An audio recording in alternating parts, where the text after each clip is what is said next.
अच्छा, तो कान्हा पूरी टोली लेकर आया था चोरी करने तेरे घर? और नहीं तो क्या। पर एक बात बताऊं जीजी, मेरे बलदर को देखकर किसी का साहस ना हुआ भीतर जाने का, पर आपका कान्हा इतना साहसी है कि बिना भयभीत हुए इतने भयंकर बैल के निकट चले गए। सच्ची? और तेरे रक्षक बैल ने कुछ ना किया उसे? है ना अचरज की बात। क्रोध के स्थान पर वो तो उसके सामने ऐसे झुक गया जैसे कि प्रणाम कर रहा है। और जीजी, आपका कान्हा साहसी ही ना, बहुत चतुर भी है। मैंने मटकियां बहुत ऊपर लटकाई थी, पर बताओ कि बिना चौकी के मटकी को नीचे उतारने का उपाय किसने ढूंढा? किसने? आपके चतुर कान्हा ने। उसने अपने सखाओं को पर्वत बनायो और एक पक्के सेनापति की तरह बिना भयभीत हुए उनके ऊपर चढ़ गयो और मटकियां उतारने लगो। और एक ही ना, तीनों की तीनों मटकियां उतार ली। तीनों? हाँ जीजी। और वो इतना दयालु है कि पहले एक मटकी का माखन सब में बांट दियो और फिर बची हुई 2 मटकियों में से एक मटकी अपने सखाओं को दे दी और फिर दूसरी मटकी एक भूखे वानर को दे दी। और फिर जब मैं उसके सामने जाके प्रश्न करने लगी तो उसने मुझे अपने तर्कों के जाल में उलझाया और बड़ी आसानी से सिद्ध कर दिया कि वो तो परोपकार कर रहा था। मैं तो देखती ही रह गई और शब्द तो ऐसे झड़ते हैं मुंह से जैसे कि फूल। रुक जा सावित्री, पहले तू ये निर्णय ले ले कि तू मेरे लल्ला का गुणगान करने आई है कि उसकी निंदा करने? निंदा करने ही आई हूँ जीजी। जानकी सत्य कह रही थी, आपका कान्हा माखन चोर ही है और बलराम के साथ भागा था। बलराम क्यों? वो तो साक्षात गरुड़ देव की पीठ पे बैठ के उड़ के आयो है, तभी तो तुझसे बहुत पहले आके यहाँ बैठ गओ ना। आ देख ले, आ जा। देखो कैसे बैठ के सब पहरा दे रहे हैं कि कोई पंछी अनाज न चुगले, और तुम दोनों व्यर्थ में इन सब पर दोष लगा रही हो। कान्हा के निकट जाने का प्रयास भी मत ही करना। पहले मेरे लल्ला पर आरोप लगाती हो, फिर उससे मिलना भी चाहती हो।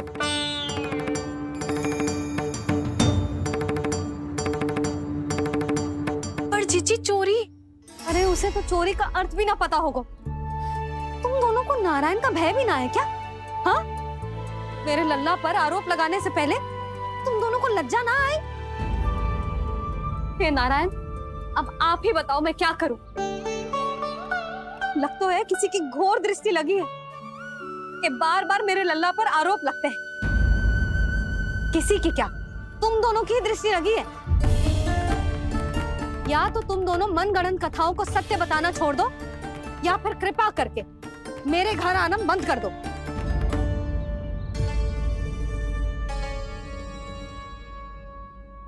अब दोनों मुंह क्या ताक रही हो? हाँ, जाओ यहां से।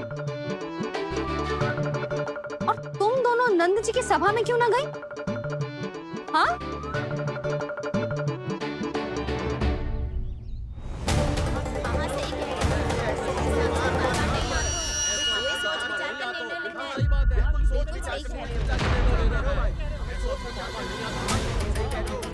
जी कौन?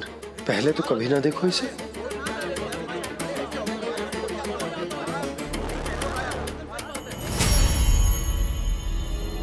कहाँ को? बस करो।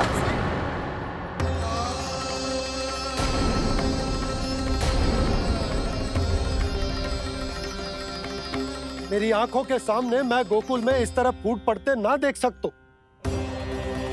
राजा हूं मैं, परंतु आज तक मैंने कोई भी निर्णय आप सब पर ना थोपो और ना ही आज थोपूंगा।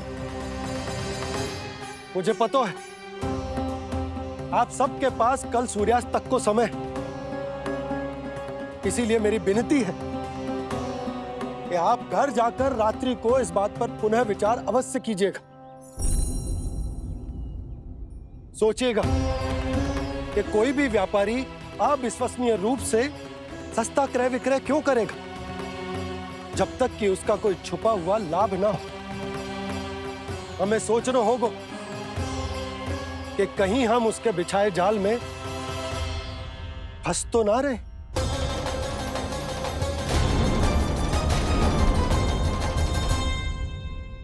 बच गए भैया, जैसे तैसे ही सही, पर समय से पहले पहुंच ही गए हो।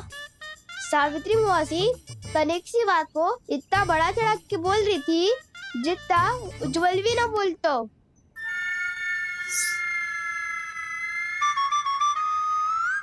वैसे आनंद तो बहुत आयु, सच्ची। हाँ, बेहतर लगा तो माखन भी तो मिल रहा और परोपकार भी होगा। बता काना, और किसके घर जाना है अब? आज ही तो हमें शिक्षा मिली है, इतनी शीघ्र भूल गए तुम सब। लोग के चक्कर में पड़ोगे तो फंसोगे। लोग के चक्कर में पड़ोगे तो फंसोगे।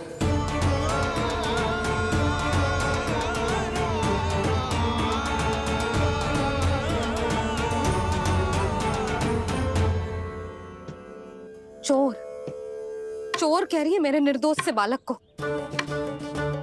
अब तो इन दोनों ने अति ही कर दी है।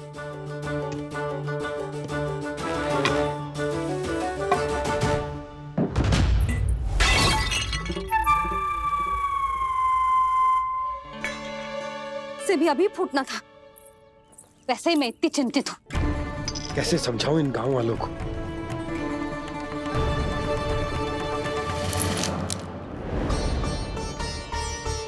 कोई समझने को तैयार ही ना है। लगता है सबकी बुद्धि भ्रष्ट हो गई है। सही कह रही हो यशोदा तुम। मुझे तो लगता है कि सोचना समझना ही छोड़ दिया सबने। अनेकों तर्क देके समझा दियो, सिद्ध कर दियो, पर इनकी मोटी बुद्धि में कछु आतो ही ना है। यशोदा तुम तो तर्क की कह रही हो, मैंने तो उदाहरण देकर समझाने को प्रयास किया, पर अपनी बुद्धि के आगे कछु ना समझ में आ रहा इन गांव वालों को। क्या सारे के सारे गांव वाले मेरे लल्ला पर आरोप लगा रहे हैं? ये क्या कह रही हो तुम? मैं तो गांव वालों की बात कर रहा हूँ जो नारायण के नाम पर वचन देकर उस अपरिचित व्यापारी को अपने दूध, दही, घी, माखन सब देने को तैयार है। लो कर लो बात। मैं गोपियों की बात कर रही हूँ जो लल्ला पर माखन चोरी का आरोप लगा रही हैं। और आज तो सावित्री ने भी लल्ला को माखन चोर कह के पुकारो है।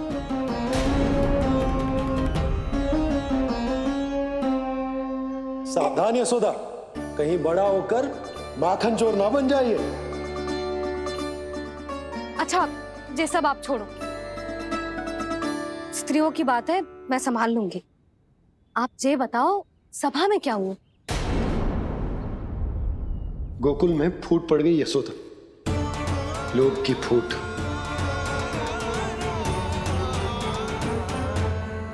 अरे रुको रुको रुको, व्यापारी जी रुकिए रुकिए। नंदराज ने प्रयास तो बहुत किया था व्यापारी जी, पर कुछ व्यक्तियों को छोड़ करके किसी के कान पे जूं तक नहीं रेंगी। इसका अर्थ फूट पड़ चुकी है लोभ की वजह से। बहुत ही शुभ समाचार लाए हो गुप्तचर। अब शीघ्र ही दिखेगा लोभ का चमत्कार।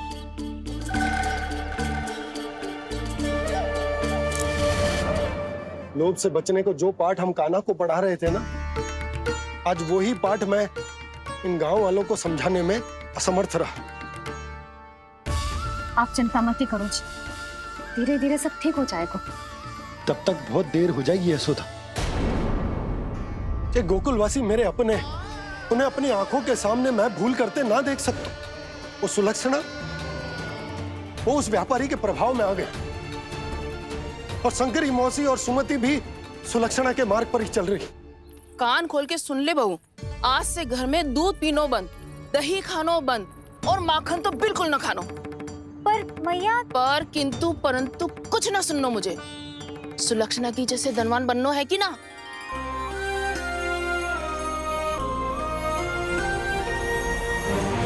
तो फिर जैसा मैं कहती हूँ वैसा कर, तभी तो अधिक से अधिक दूध, दही, माखन बेचकर अधिक से अधिक धन अर्जित कर पाएंगे हम।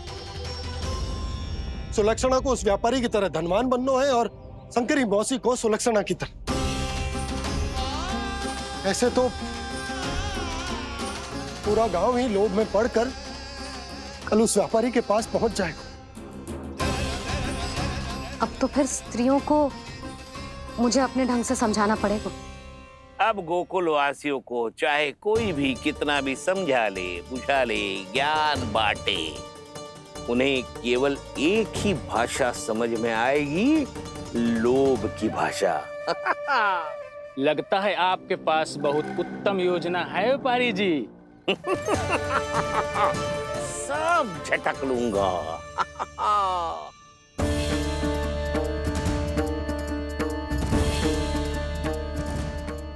आपको क्या लगता है प्रभु, मैया के समझाने से गोपियाँ समझेंगी?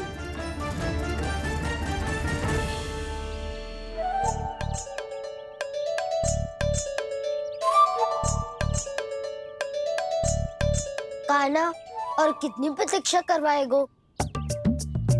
अब बता भी दे, माखन चुराने किसके घर जाना है?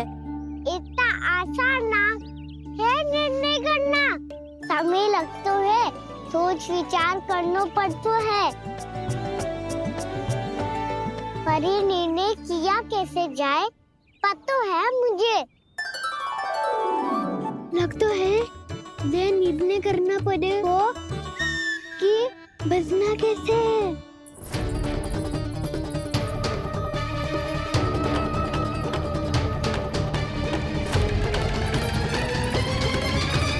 सावित्री मौसी ने हमारे चौरे विद्या प्रसारण के बारे में सबको बता दियो क्या?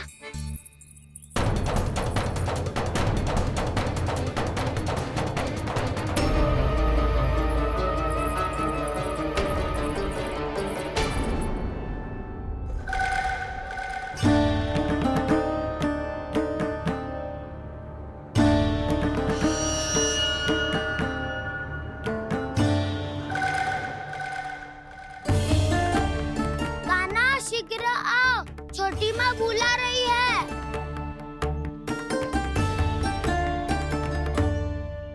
अब डांट भी पड़ेगी और कुटाई भी होगी।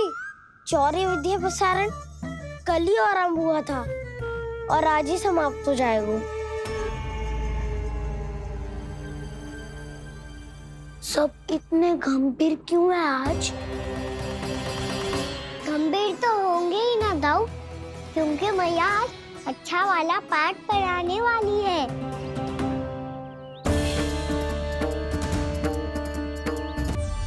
आ गए तुम दोनों?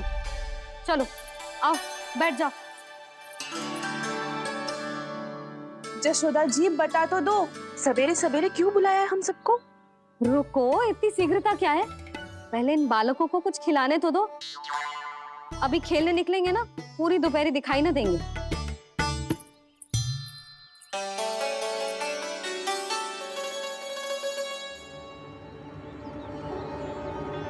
मैया देखो ना, कैसे अपने आभूषणों का दिखावा कर रही है जी सुलोचना। चिंता मत कर बहू, शीघ्र ही हम इससे अधिक आभूषण और इससे अधिक उत्तम वस्त्र पहन के घूमेंगे।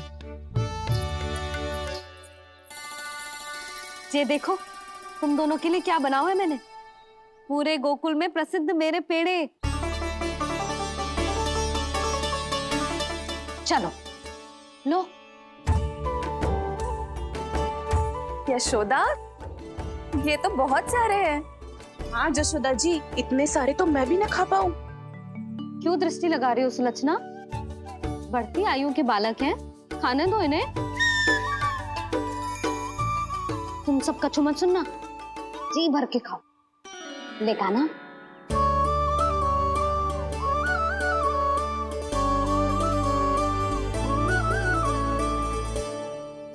हे नारायण, मैंने अपने कान्हा को जो सिखाओ है, बस वे उसे स्मरण रखें और उसका पालन करें। ले और ले। ले ले।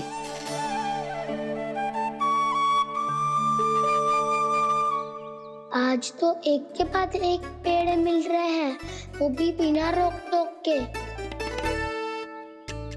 मैया दो के बाद तीसरी मिठाई बड़ी कठिनाई से खाने देती है, पर आज सारा लाड पेड़ों के माध्यम से जिता रही है। कछु तो रहस्य है। प्रभु, क्या आप भी वही सोच रहे हैं जो मैं सोच रही हूँ? कोई परीक्षा तो नहीं ले रही है ये? किस सोच में पड़ गए तुम दोनों?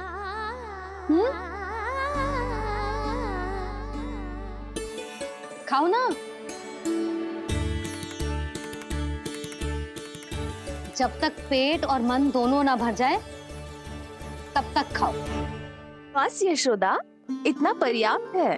अरे ना जिज्जी, घर के शुद्ध मावा और गुड़ के बने, कितना भी खा ले कोई हानि ना होगी। लो और लो।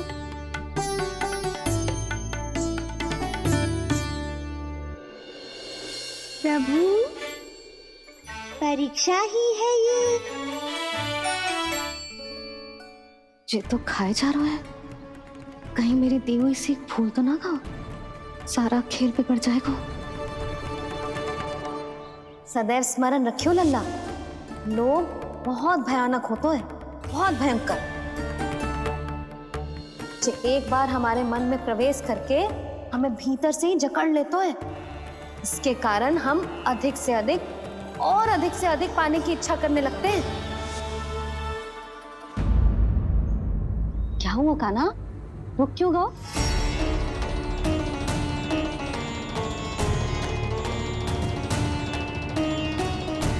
आपने तो सिखाया था मैया, जितनी आवश्यकता हो उतना ही लेना चाहिए, लोभ कभी ना करना चाहिए। बहुत बुरा राक्षस है लोभ।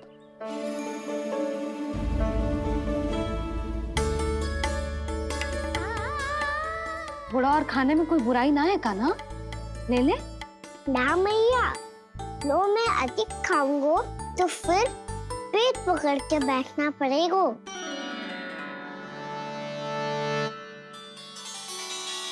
हाँ, मेरा भी पेट भर गया। कान्हा सही कह रहा है छोटी माँ, लोग बहुत भयानक राक्षस है।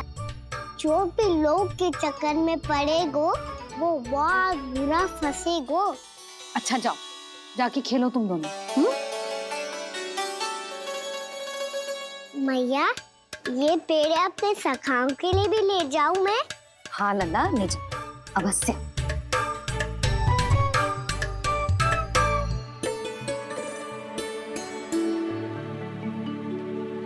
देखो, जो बात इन नन्हे से बालकों को भी समझ में आ रही है, वो तुम सबकी समझ क्यों ना आ रही?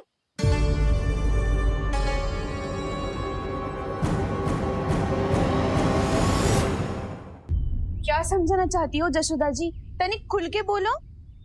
जब बसंता खाने के बाद भी हलवा खाने का हट करतो है तो उसे मना क्यों करती है? इसीलिए ना, ताकि स्वाद के लोभ में उसका स्वास्थ्य ना बिगड़ जाए। और उज्जवल, जब भरी दोपहरी में बाहर खेलने का हट करतो है तो तू उसे मना क्यों करती है? इसीलिए ना कि खेल के लोभ में उसे लू ना लग जाए। हाँ, और पुराण पढ़ना तो अच्छी बात है ना। तो श्री रामा जब रात में दीप के प्रकाश में पुराण की कथाएं पढ़ना चाहते है तो क्यों मना करती है? उसे बता। ताकि कथाओं के लोभ में उसकी दृष्टि खराब ना हो जाए जीजी। तो इसका अर्थ तो यही है ना कि लोभ चाहे पेड़ों का हो, चाहे पुराण की कथाओं का हो, या फिर अधिक धन अर्जित करने का हो, लोभ सदैव हानिकारक ही होता है। ये बात तुम ही सब ना समझोगी तो अपने बालकों को कैसे समझाओगी? बोलो। हम सबकी मैया यहाँ क्यों आई है? डांट पड़ी क्या? चौरी विद्या प्रसारण टोली के बारे में सबको पता चल गो क्या? चिंता के चने चबाना छोड़ो और ये पेड़े खाओ। भीतर और भी गंभीर समस्या पे चर्चा चल रही है। कैसी समस्या? लोग की भयानक राक्षस की समस्या। व्यापारी जी, नंद जी ने कल सभा बुलाई थी और आज रानी यशोदा जी ने सारी स्त्रियों को अपने घर पे बुलाया है, तो आपको नहीं लगता कि हमें कुछ करना चाहिए? करना तो चाहिए गुप्तचर। सबसे पहले हमें घाट जाकर गोकुल वासियों की प्रतीक्षा करनी चाहिए। सूर्यास्त से पहले वो सारे मूर्ख वहां आने वाले हैं, मेरे सामने नारायण के नाम का प्रण लेने। उन्हें चाहे कोई भी कितना भी समझा ले बुझा ले, उससे कोई अंतर नहीं पड़ेगा गुप्तचर। हमारा वास्तविक धन क्या है? दूध, घी, दही, माखन, यही ना?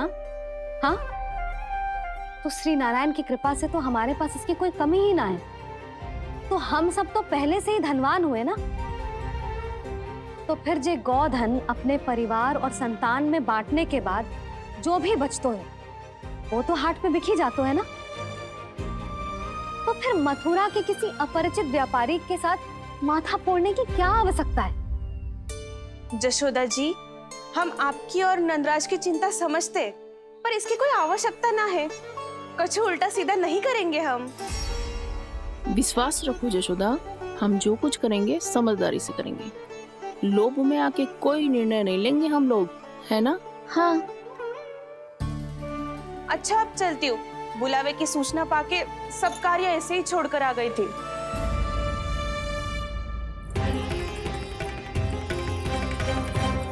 अब किसको घेर लियो? लोभ के भयानक राक्षस ने। ये तो तभी पता चलेगा जब वो सब बाहर आएंगी। तब तो सबको बहुत ध्यान से देखना पड़ेगा।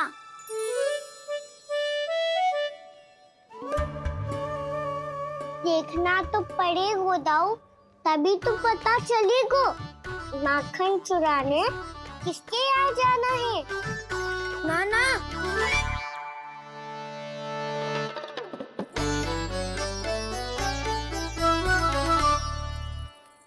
लोग का राक्षस तो उनके पास दिख ना रहे हुए है।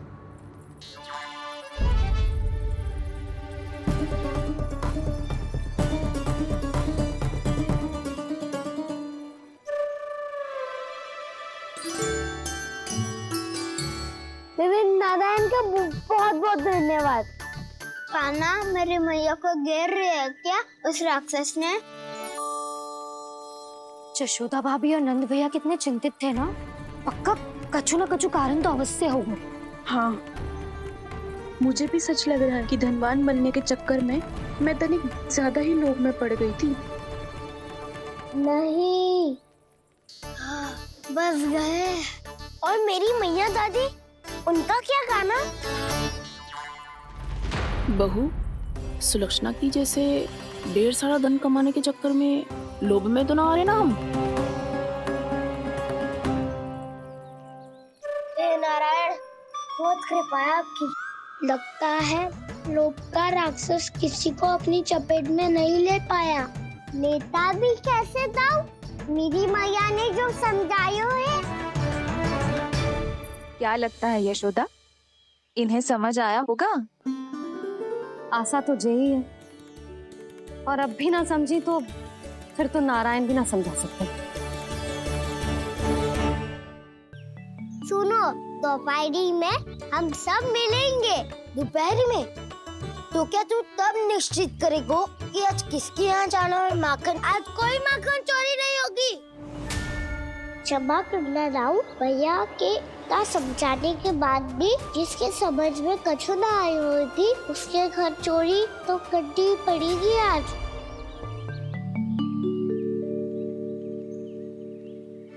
व्यापारी जी, सारी स्त्रियां एक साथ यहीं आ रही हैं। मेरे चक्रव्यूह में फंसने की इतनी शीघ्रता कि संध्या तक भी नहीं रुक पाई।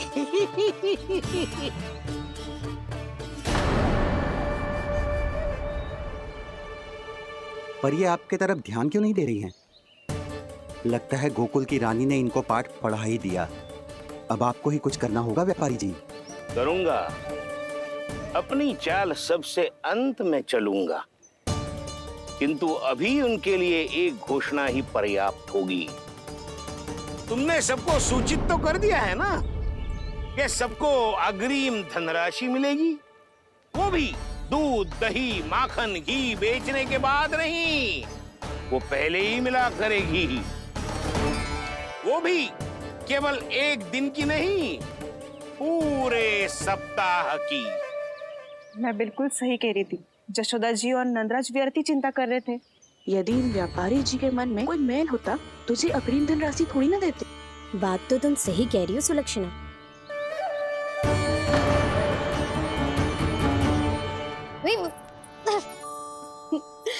कितनी शरारत करते हो तू? काजल लगाने दे मुझे। भैया पहले मुकुट लगाओ ना।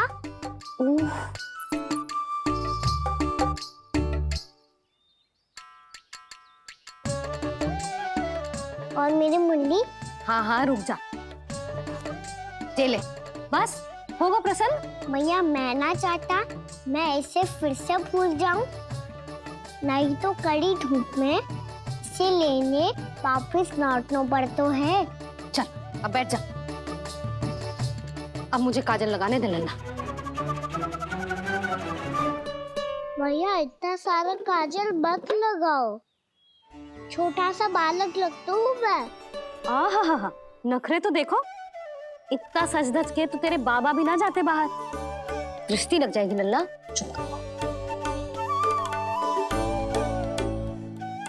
उनको तो आ सकता ही ना है भैया, वो तो गोकुल के राजा है। वैसे भी मुझे भी कम मत समझो, मैं भी राजा हूँ अपनी टोली का। कौन सी टोली? अपनी। ये क्या कर रहे हैं प्रभु? बता, कौन सी टोली? बालकों की टोली मैया, मारी खीर वाली टोली का।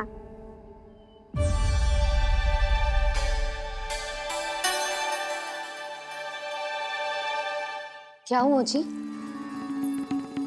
देखो जी, आप इतनी चिंता मत ही करो। आप गोकुल के राजा हो और जे बालकों की टोली का राजा है। तो मैं भी जसोदा हूँ, मैं कोई कम थोड़े ना हूँ। मैं भी गोकुल की स्त्रियों की रानी हूँ। मैंने सबको समझाओ है, सब समझ गई हैं। उपनंद भैया से बात करके आ रहा हूँ अभी। पता चलो है कि उस व्यापारी ने अग्रिम राशि का लोभ दिया है सबको। मुझे ना लगता तुम्हारे समझाने का कोई लाभ हो। अभी तो ये सब समझ के गई, बोल के भी गई कि अब उस व्यापारी के फेर में ना फंसेंगी। इतनी शीघ्र पलट गई। इन सब में अपनी बुद्धि ना है क्या? जब कोई विकार मन में बस जाता है ना यशोदा, तो सूझबूझ सब समाप्त हो जाती। तो मुझे ही कच्चू करना पड़ेगा। मैया मैं जाऊं? हाँ तू जा।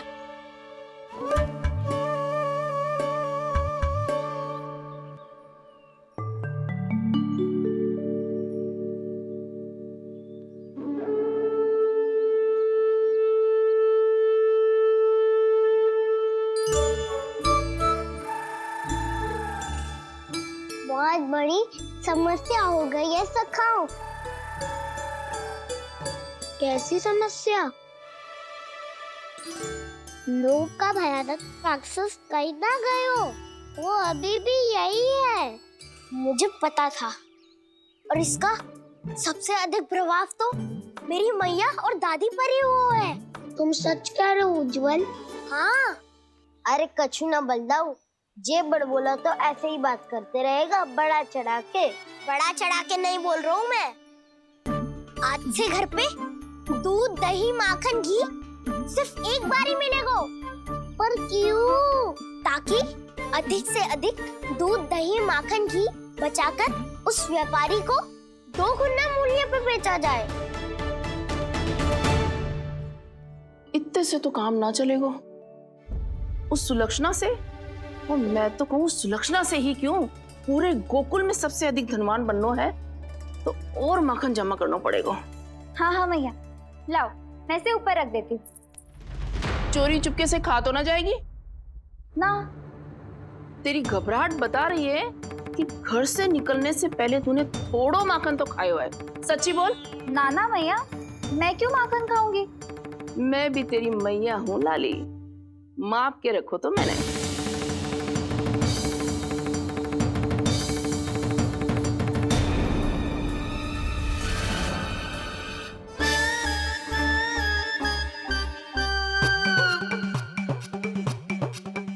अरे तूने तो सच्ची में माखन खायो है।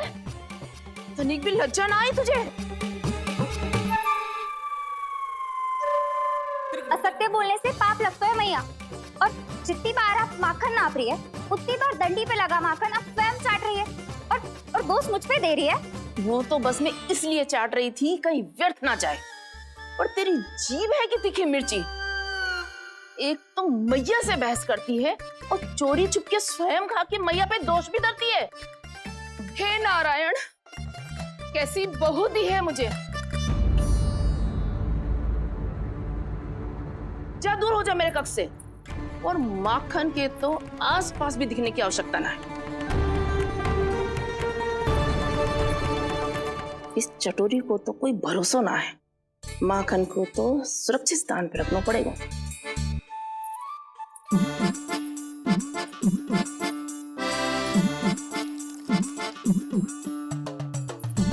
यदि बहू ने अब मटकी उतारने को प्रयास किया तो अचानक पानी गिर जाएगा और घबरा के वो चिल्लाएगी और मुझे पता पड़ जाएगा। मैया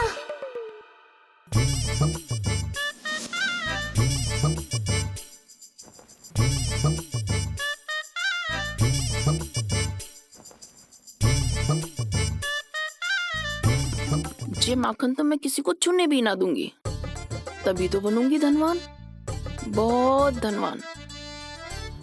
मैया माखन बेचने कहीं अकेली ना निकल जाए। जे तो पता भी ना चलने देगी कि कितना धन मिलो है। इन्हें अकेली धनवान ना बनने दूंगी मैं भी बनूंगी धनवान, बहुत धनवान। पहले तो जब चाहे तब भरपूर माखन खा सकता था, पर अब दोनों तो ऐसे संभाल के रखती हैं कि जैसे माखन की मटकी ना स्वप्न का कलश हो। मेरे यहाँ भी ऐसा ही हो रहा है। नारायण का बहुत बहुत धन्यवाद। नंजी और जशोदा जी की बातों में आने से पहले ही सत्य का पता चल गया।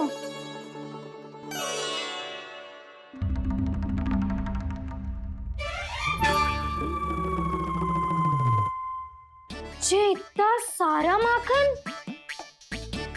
दृष्टि मत लगा। पेट पे पट्टी बांध के रात रात भर भूखा रह के बड़ी कठिनाई से माखन इकट्ठा किया है जे। तो क्या आपने निर्णय ले लियो है कि आप उस व्यापारी को वचन दे दोगी? अरे जब द्वार पे साक्षात लक्ष्मी जी हो तो द्वार बंद ना करते बावली। तू अभी छोटी है। मैं तो कहती हूँ तू भी अपने भविष्य के बारे में अभी से सोचना आरंभ कर दे। कटौती तो मेरे घर पे भी आरंभ हो गई है का ना। वो मैया ने कहा है या दूध चाहिए या दही चाहिए या माखन चाहिए, जो भी चाहिए एक ही बार मिलेगा।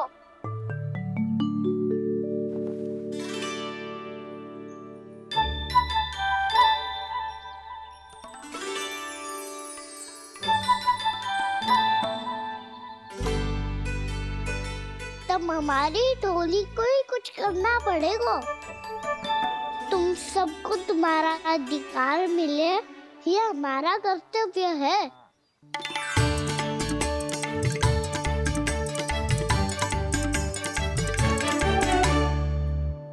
अब हम कछु ना कर सकते यशोदा।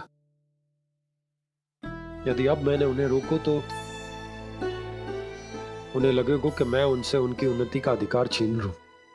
दूध दही माखन पे सबसे पहला अधिकार बच्चों का होता है, फिर घर के बालकों का। और ये अधिकार हमें दिलाना चाहिए, है ना दाऊ? मैं सब समझता हूँ कान्हा। तुम मुझसे इसलिए पूछ रहे हो ताकि तुम माखन चोरी की योजना बना सको, पर मैं तुम्हारा समर्थन नहीं करूँगा। पर दाऊ ना, पिछली बार तुमने ही कहा था ना कि हम ये चोरी केवल वानर महाराज की सहायता के लिए कर रहे हैं। लो, वानर महाराज भी आ गए हमारा साथ देने। आज कोई किसी का साथ नहीं देगा। आज कोई किसी का